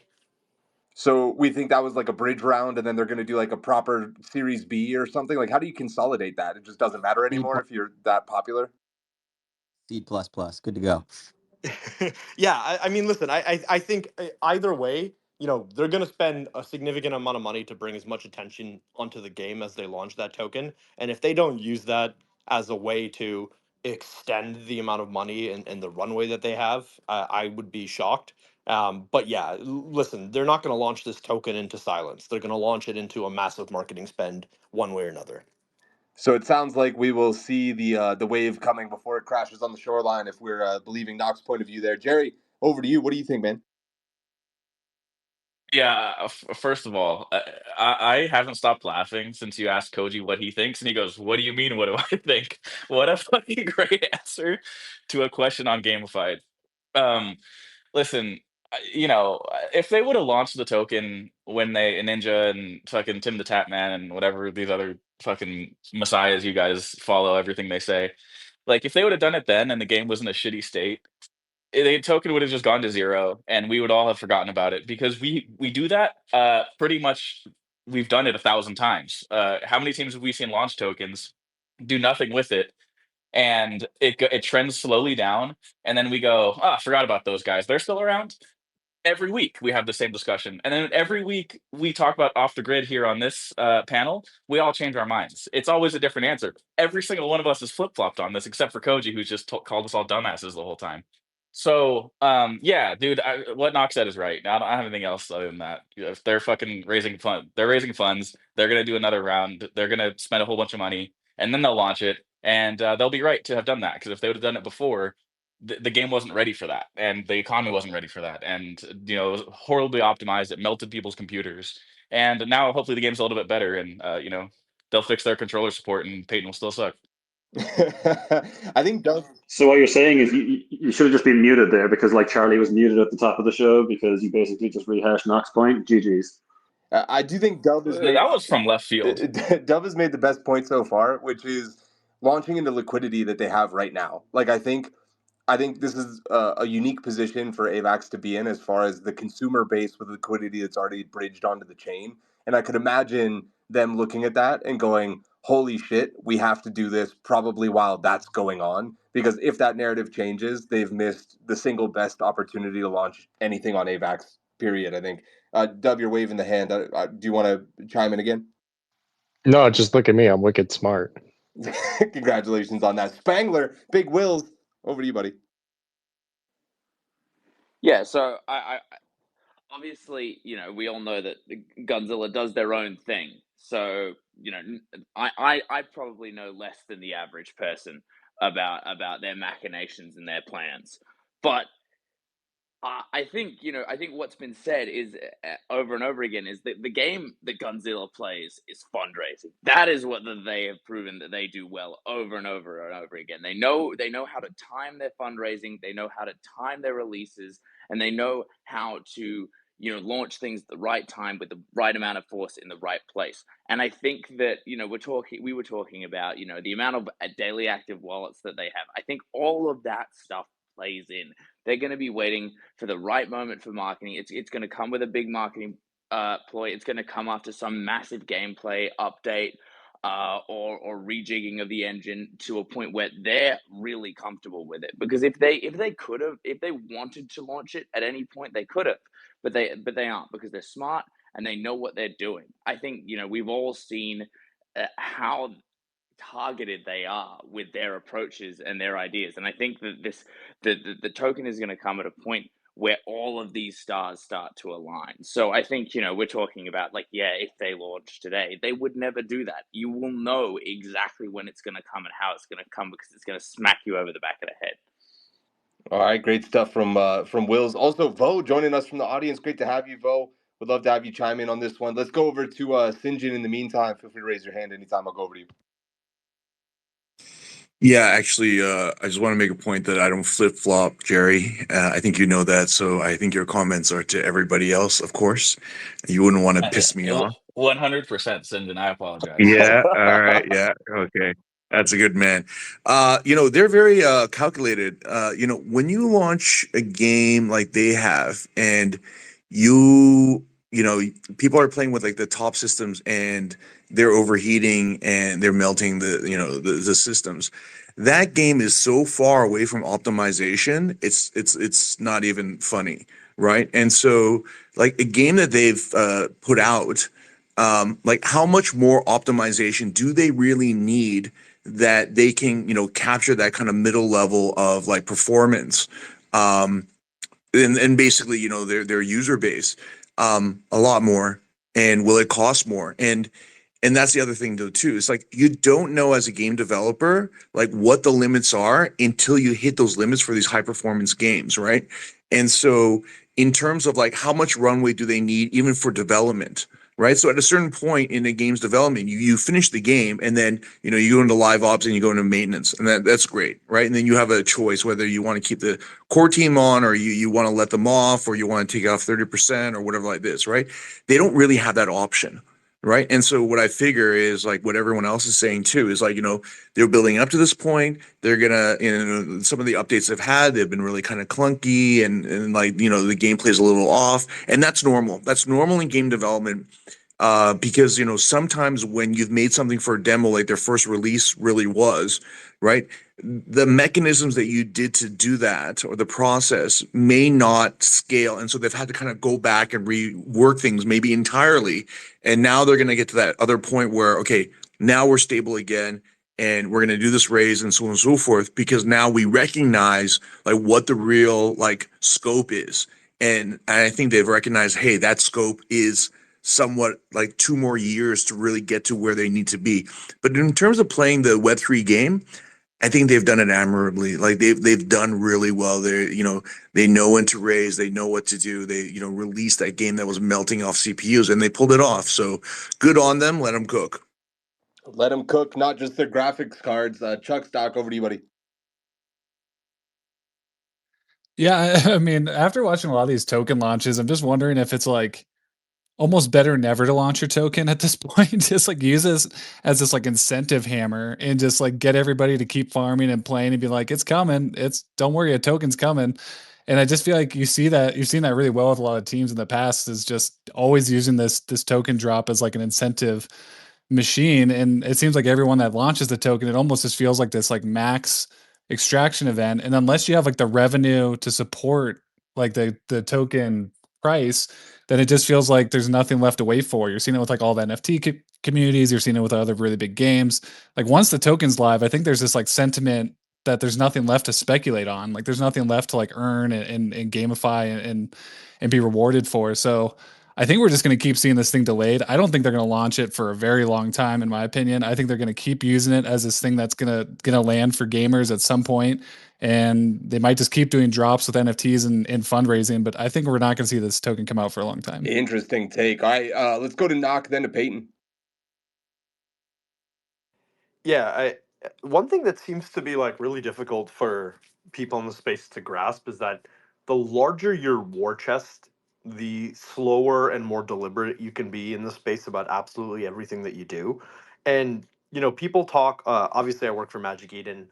This is not a Magic Eden opinion here, but people talk about companies like ME and OpenSea and Phantom and MetaMask, and oftentimes complain about they're not moving fast enough, or XYZ has happened, or why don't they do this, why don't they do that, and the reality of it is a lot of those companies, OpenSea in particular, has more money than God, and they can move a lot slower, and they can be a lot more deliberate in the things that they do. And sometimes, whatever your opinions are on what they're doing, the fact of the matter is, the more money you have, the slower you can be, the longer you have to build the thing that you want to build. And to Sinjin's point, OTG isn't close to optimization. It's not even close to being close to optimization. I have a $5,000 computer that fucking literally warms up the entire room every time I play the game, because it legitimately sounds like it's going to take off. And I think that this is something that most people don't have, and most people will not have. So OTG has a long way to go for this to be something that is hyper accessible. Now, there's a plenty of different ways that they can access it through GPU farms and things of that nature, and cloud gaming, and there's a whole bunch of ways around this. But the fact of the matter is, the game is not quite optimized yet, and it probably won't be for a very long time. So raising more money now allows them to be more deliberate in the way that they bring things to market. Raising money is quite literally the lifeblood of every project in the space, and the more of it you have, the better decisions, or the longer you can take to make decisions. Sometimes that ends up being a detriment to the team, and they just overanalyze, and they never fucking ship anything, and everything sucks. But for smart teams, it allows them to move at a speed where they don't have to worry about the ebbs and flows of the crypto market. You don't want to be at the mercy of a market where the entire market swings 60% over the course of a couple of days because of a single person, right? Like, we've seen this happen over the course of the last couple of weeks. So teams like this, teams like OTG, their superpower is the ability to raise funds. They will eventually optimize that game. It will be accessible for a bunch of people, but they're going to take their time doing it because they have the luxury of being able to. And I think that anybody who doesn't see that isn't quite paying attention. Payton, then to Lambs, and then it's time to pick the MVP of the panel. Yeah, I just like want to make a comment here. It's like we're talking about like OTG is kind of like just like a normal like Web3 game, like run of the mill type of game. Like I feel like it's like fundamentally better than 99% of the games that we currently have in the space. So like when it comes to it, like we want another parallel that can go to HyperX Arena and participate. Like, and we are just like, hey, you know what? These guys suck. Like I'm wondering like why we're so like, I don't know. I'm not saying that we need to like freaking stroke them or anything like that on that aspect of things, but it's just like they are fundamentally like a really great game when it comes to the stuff, and it's not optimized for probably PC, but people on Xbox are playing it, right? So it's like in terms of consumers, and the lobbies are there. And so I'm just like, I don't know, it's like really weird just hearing like the tone in a lot of this stuff, because it's just like it's comparing it to like another FPS or something like that that's like currently in the space that like has been like a reskin, right, of another specific game. It's not. It's like a fundamentally cool iteration of a game that I fundamentally enjoy and have 80 hours in it. I'm seeing more hands pop up. I'm going to go to Lems, and then if Vo is up for it, I'd love for Vo to tag in. I mean, formerly a pro Fortnite player, talking about Battle Royales here. Lems, over to you, buddy. Yeah, and I'll just say, just to Payton, your point as well, I think probably some of that was that everyone was excited a few months ago, and because like they didn't drop the token or they didn't have the next thing, and they weren't like the savior of gaming, that it was just like, oh well, on to the next thing then, and they just like just stopped paying attention to it. Because yeah, the question on like, will this start the gaming bull run? Like we know gaming sentiment is down bad right now, but I think some people also put a lot of weight in the GUNZ token launch. Like if this goes badly, like Web3 gaming is cooked forever, and it's like I think that's a bit of like hyperbole of like, yeah, if this goes well, it's a good tailwind, but I also don't think it's the defining factor of like if this goes well, all of the rest of gaming is going to magically be fine again. I will say though, if it was a couple of months ago, like before Christmas, things were a lot more hot in the market as a whole. Like AI tokens were running and everything. If they had launched then, it probably would have ran like crazy, but it probably would have crashed pretty hard when we had like the bubble pop after Trump and everything else went down, and then you're dealing with like negative down bad sentiment. I think they're being strategic about when they launch and taking their time on like when they do it. Same with like spending the money on the streamers. I think people sort of assumed, oh, this is their only marketing budget on this one-time activation. Like, why didn't they just shoot their shot now? And like we know they've raised like 100 mil or whatever, and they're probably in a position to raise a lot more money. So it's more likely that they're going to do another activation like that, and they'll use that as leverage when they go to finally launch the token. So all in all, I'll say that it's definitely a bullish tailwind for gaming whenever they do launch, and if the token does go well. But don't put all the weight in it that like if this goes well, it's going to like rise up everything in the whole Web3 gaming sector, or if it goes badly, everything else is fucked and we're all like doomed forever. Like they're a good leader in the sector, but don't like put your whole weight into them being the determining factor of our success as an industry. Vo, what do you think about GUNZ and off the grid in general, the current status of it? We all know that it had some problems over the past few months with performance, and then obviously a big wave of streamers. Now, not so many streamers, but still seem to have 450,000 unique active wallets every single day right now. If GUNZ launched today, would that be interesting to you? If do you think the game needs a year of more work, or it's okay in its current state right now? What's your take on this? Yeah, this might be a hot take, and I'm actually messaging with Theodore right now, so I hope he's not listening. But yeah, Oh. I played the game, and yeah, it was like you said, there was a lot of performance issues. And yeah, people that are making games of this size, like this is basically like a war zone, right? Like it's a fucking massive game, and it takes time and a lot of resources, and a lot of money, right? Like people don't understand that either. And I think someone was saying, yeah, they're good at timing the market, raising with the right time, that kind of thing. And yeah, that's absolutely true. We've seen a lot of games come in, raise, and then they just time the market wrong, and now they're gone. So dimensionals. But Oh, you that know hurt. they're That hurt me. it hurts. It hurts. Okay, Woof will save us. But no, I mean, dude, there's so many like good things about GUNZ, about building it on AVAX subnet or AVAX L1, and the Web3 side of it is awesome, and people are obviously super aware of it. But that Web2 side, the UA is like so hard, and you have to like really stand out as a battle royale because there are so many. There's so many games that are either like FPS, extraction, just shooters in general. Like they're all kind of combining these days, and people aren't really talking about that, at least not in like the circles I'm in. I'm sure you guys have talked about it, but it's like it's really hard to make a game that's good, one, and then if you do, how to market it. And most games have one or the other. So yeah, hopefully the game is in a better state in the next few months. My assumption is GUNZ is probably launching soon. We just saw OpenSea post a video of like an OpenSea like gun skin. So it's probably coming soon, and hopefully the market is primed for it. But you've seen a bunch of meme coins like Cat and Wink on AVAX do really well. So yeah, AVAX community is maturing, and hopefully the game can get there and the chain can launch at the right time. Awesome take, Vo. I think unanimously anybody who cares about Web3 gaming at all would say, I just hope it does well. For the love of God, please let it do well for Web3 gaming. Two more hands up, then we're going to move on to the MVP. Let's go to Sinjin, then Kohji will finish us up today. I know there are a lot of smaller developers that do listen to Gamified, and so I want to push back on something that Gnoc said, or I want to give like the other side of it.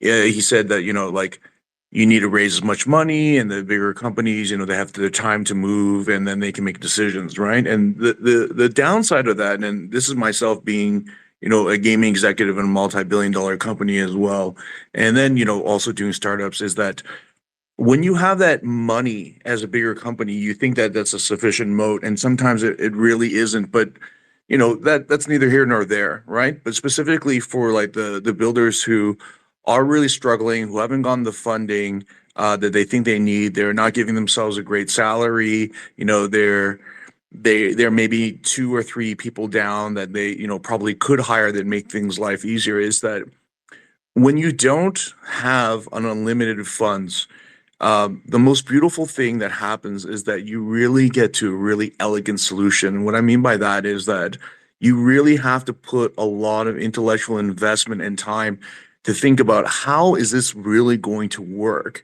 And a lot of those times is that elegant solution that you come up with is worth much more than any money or budget that you could have, because it was working within the constraints, but also, you're looking for something that you're not going to just jury rig it or like get to the next step. You kind of have to solve it in that very moment because you can't come back to it. So like to the builders who are more indie and stuff like that, like guys, I know it's so fucking tough. You hear about like these games that have raised 100 million, they have great timing, they have a lot of experience, they have a full team behind it. It's okay. You're gonna be fine. Just take that time, and with the resource that you have, the fact that you're entrepreneurs, make that elegant solution because it's there, and that is gonna add multiples later on. It will definitely be greater than the sum. Kohji with the last word. Yes. First of all, Sinjin is 1,000% correct there. That's it, man. For the first year of Parallel, none of the owners took any salary, and I feel like you're just running on pure adrenaline there because you have to. Like you can't just like say, "Oh, we'll fix it later," or "We'll hire someone and they'll figure it out," or whatever. Like you don't get you get lean and you get crazy because you're just like, no, it has to get done. And I completely agree with everything you said. I put up my hand because I just wanted to say that like. My sentiment is just towards like the token world in general, and I think Lems must be new here if he thinks we're not all hanging our hat on the single success or failure of a product, because that's how all this shit works. 1 token tanks, 2 tokens tank, and the entire market's like, oh, it's all bullshit.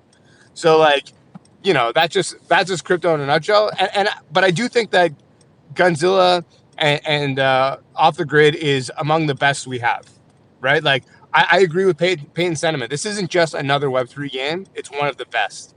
So like, I stand by the product and the team that's building it. I just think that like all of our clamoring for tokens is just nonsense. And to save you some time, my MVP for this episode, because of what he just said, is Sinjin. Thanks for saving me the time. Let's go to Gnoc, who I know had the hand up. You can give us a quick point and also your MVP. No, that's just Elon hallucinating, so I'll give you straight to the MVP. It's got to be Kohji.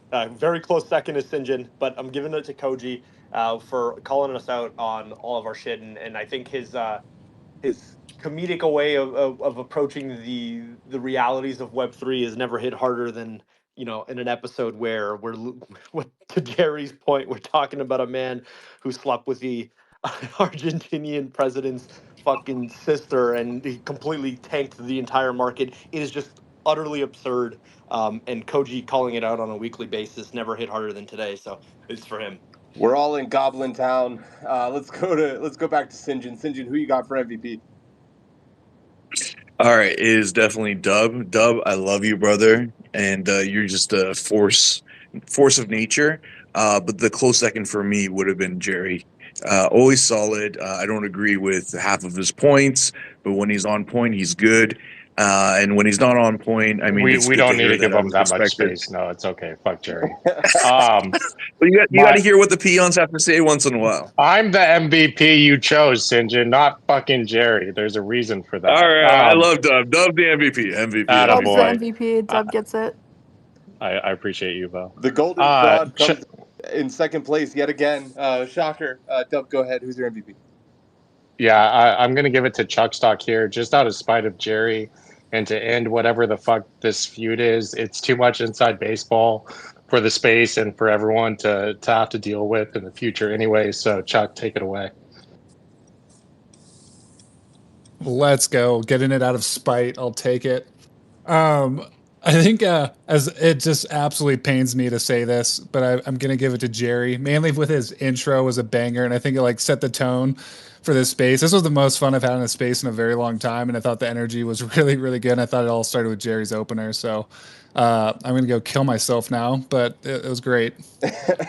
All right, Payton. Payton, how about you, dude? Who's your? I got to give it to the Golden God. He was excellent today. He was hilarious, set the tone, good banter, and yeah, whenever you have Kohji, Sinjin, and Jerry, you got the trifecta there. Way better blockchain trifecta. When did Payton turn into a fucking World War II pilot? What was that? All right, I don't know. Kevin Lambert, who you got, brother? The tough one. It was between Kohji and Jerry. Kohji for his spicy takes and utter reluctance to put on the business hat. But I think I'm going to go with Jerry due to his full inciting of Sam by starting off with a boring take, which we all followed along with. Jerry was awesome. God, I hate you guys so much. Jerry, who's your MVP? What do you mean? Who's my MVP? I want to say Dub, not because I respect his opinions, but because he got really put in the spin cycle for like an hour, um, and that was brutal. But he's a good sport about it, and I love Dub. But I think it's Charlie, man. Charlie's fucking killing it. Like, talk about a dude firing on all cylinders right now. In so many ways, it's Charlie. Big believer in him, and he and I are gonna make a game that gets. I'm gonna design a game using Charlie's tech that gets more daily active users than dimensionals. If anyone gives me a half-ass MVP again, dude, like you're fucking dead to me. Like either give it to me or just don't. Like I don't need the like, oh yeah, duh, but really it's this guy in my heart. Will Spangler, who's your MVP, brother? MVP. Yeah, I got to give it to Jerry. Carried the weight of the world on his shoulders today. God, man, my nickname's only going to last for one episode. Lems, who you got?